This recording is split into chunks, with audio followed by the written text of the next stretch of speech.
ഇയാളെന്താ ചിരിക്കാറില്ലേ? ഇയാൾ എപ്പോഴും ഇങ്ങനെ സീരിയസ് ആണോ? വീഡിയോ എടുക്കുമ്പോഴെങ്കിലും ഒന്ന് ചിരിച്ചൂടെ എന്നൊക്കെ പലരും ചോദിക്കാറുണ്ട് കേട്ടോ.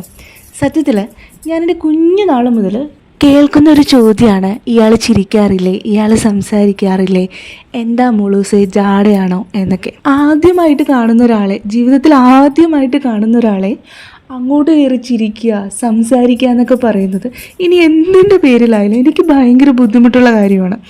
ഞാനിങ്ങനെ സംസാരിക്കാത്തതുകൊണ്ട് അല്ലെങ്കിൽ ഗൗരവമായിട്ടിരിക്കുന്നത് കൊണ്ട് പലരും വിചാരിക്കുന്നത് എനിക്ക് ഭയങ്കര ജാടയാണ്, എനിക്ക് ഭയങ്കര അഹങ്കാരമാണ് എന്നൊക്കെയാണ്.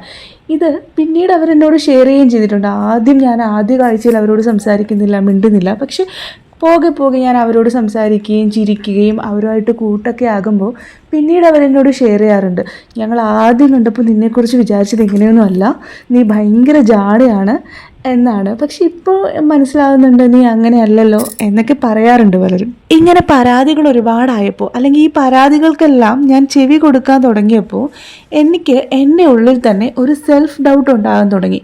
എല്ലാവരും ഇങ്ങനെ പറയുന്നല്ലോ, അപ്പോൾ എനിക്ക് എന്തോ കുഴപ്പമുണ്ടല്ലോ, ഞാൻ ഓക്കെ അല്ല എന്നൊക്കെ എന്നെക്കുറിച്ച് തന്നെ തോന്നി തുടങ്ങി. അങ്ങനെ പതുക്കെ പതുക്കെ ഞാൻ എല്ലാവരോടും ചിരിക്കാനും അങ്ങോട്ട് കയറി സംസാരിക്കാനും ഒക്കെ തുടങ്ങി.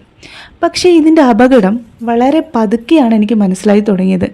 ഞാൻ പോലും അറിയാതെ വളരെ പതുക്കെ പതുക്കെ മറ്റുള്ളവരെ പ്ലീസ് ചെയ്യുന്ന ഒരു വ്യക്തിയായിട്ട് മാറിക്കൊണ്ടിരിക്കുകയായിരുന്നു ഞാൻ. എനിക്ക് പ്രയോറിറ്റി കൊടുക്കാതെ മറ്റുള്ളവരുടെ ഫീലിങ്സിനും ഇമോഷൻസിനും മാത്രം പ്രയോറിറ്റി കൊടുക്കുന്ന, ജസ്റ്റ് അവരെ പ്ലീസ് ചെയ്യാൻ വേണ്ടി മാത്രം അവർക്ക് പ്രയോറിറ്റി കൊടുക്കുന്ന ഒരു വ്യക്തിയായിട്ട് ഞാൻ മാറിക്കൊണ്ടിരിക്കുകയായിരുന്നു. ഇത് ഞാൻ റിയലൈസ് ചെയ്യാൻ ഒരുപാട് ടൈം എടുത്തു.